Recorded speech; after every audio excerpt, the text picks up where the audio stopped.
गुरुर्विष्णुः गुरुर्देवो महेश्वरः गुरुः साक्षात् परब्रह्म तस्मै श्री गुरवे नमः। परम कृपालवे सद्गुरु भगवते नमो नमः। आइए इस नीति शतकम की कक्षा में प्रवेश करते हैं। आशा करता हूँ कि इससे पहले के 6 श्लोक आप सभी ने अच्छी तरीके से समझे होंगे, पढ़े होंगे, ध्यान में बैठाए होंगे। आज 7वें श्लोक का अध्ययन करेंगे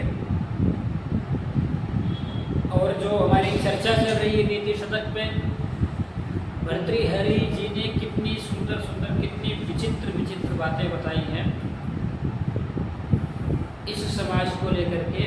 और देखिए, ये जो बातें आचार्य भर्तृहरि जी बता रहे हैं, ये बड़ी समझने की बात है, बहुत समझने का विषय है, क्योंकि ये केवल आज के ही समाज में घटित नहीं हो रहा है, अपितु जिस समय आचार्य भर्तृहरि जी इस धरती पे थे उस समय भी, और उसके भी बहुत पहले, अर्थात जब से ये सृष्टि पूर्ण रूप से प्रारंभ हो रही है तब से ही ये बातें घटित होती आ रही हैं और वही आज भी घटित हो रही हैं। तो इन बातों को समझाने का एक बड़ा अच्छा माध्यम, एक बड़ा सुंदर सा ग्रंथ बनाया है आचार्य भर्तृहरि जी ने, जिसका हम अवलोकन कर रहे हैं, अध्ययन कर रहे हैं, जिसका नाम है नीति शतकम। नीति अर्थात, आज थोड़ा सा आपको अर्थ समझा देता हूँ।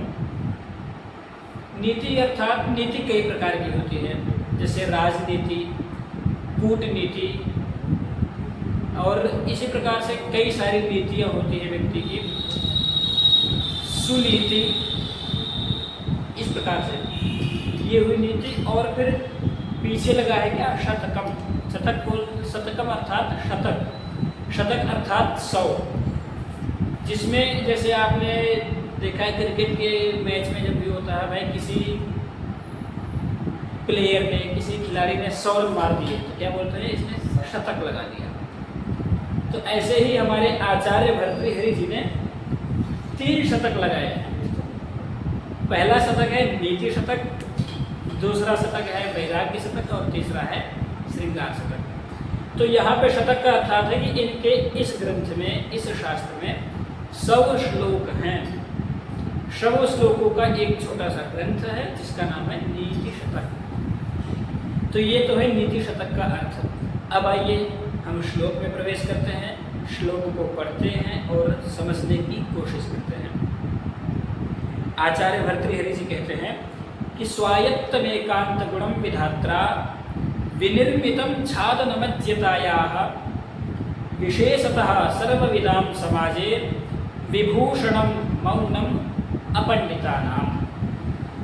यहाँ पर आचार्य भर्तृहरि जी कितनी सुंदर बात कह रहे हैं उस व्यक्ति के लिए जो व्यक्ति थोड़ा सा पढ़ के और अपने आप को बहुत ज़्यादा, बहुत बड़ा विद्वान समझता है, उसके लिए।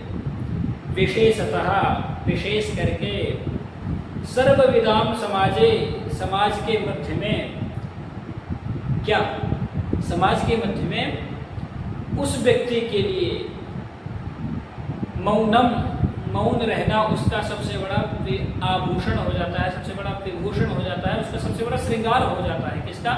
अपंडिता नाम, अर्थात जिसको विशेष रूप से शास्त्रों का ज्ञान नहीं है। स्वायत्तमेकांतम गुणम, स्वायत्तमेकांत गुणम विधात्रा। विधात्रा अर्थात विधिना, ब्रह्मा जी, ब्रह्मणा, स्वयमेव ब्रह्मणा निर्मितम, ब्रह्मा जी के द्वारा निर्मित। क्या निर्मित?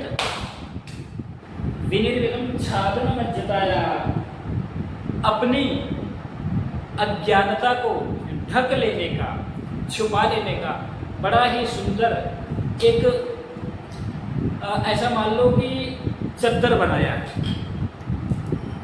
क्या बनाया है? विभूषणम मौनम। उस अपंडित व्यक्ति का समाज के बीच में, विशेषकर विद्वानों के बीच में मौन धारण करना ही उसके लिए सबसे बड़ी उपलब्धि हासिल होती है। क्योंकि यदि व्यक्ति वहाँ पर भी अपने उस थोड़े से ज्ञान के मद में आकर ज्ञान झाड़ना प्रारंभ करेगा, ज्ञान फैलाना शुरू करेगा, तो लोग बाग उसकी मूर्खता को पहचान जाएंगे और उसके कारण उसकी मूर्खता समाज में प्रदर्शित होने लगेगी और उसकी मूर्खता समाज में प्रदर्शित होने के कारण वह स्वयं ही अपने आप में हंसी का पात्र बन जाएगा। तो इसलिए ब्रह्मा जी ने खुद ही निर्माण किया है, बताया है भैया आपको जब विशेष ज्ञान नहीं है तो विद्वानों के बीच में बैठो तो क्या करो, अपने आप को बिल्कुल मौन कर लो, चुप हो जाओ, क्योंकि न बोलोगे ना कोई जान पाएगा, और जब कोई नहीं जान पाएगा तो आप बरकरार विद्वान बने रहेंगे। अन्यथा अगर आपने भाषण देना शुरू किया तो वहीं पे आपकी हंसी लोग बाग उड़ाने लग जाएंगे।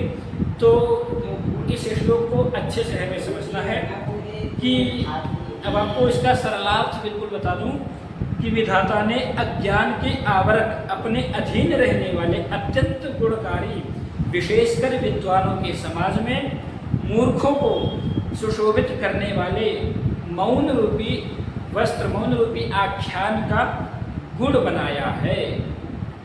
अर्थात आप मौन रहो, उसी में आपकी भलाई है। आज का गुरु जी हमारा एक प्रश्न था जी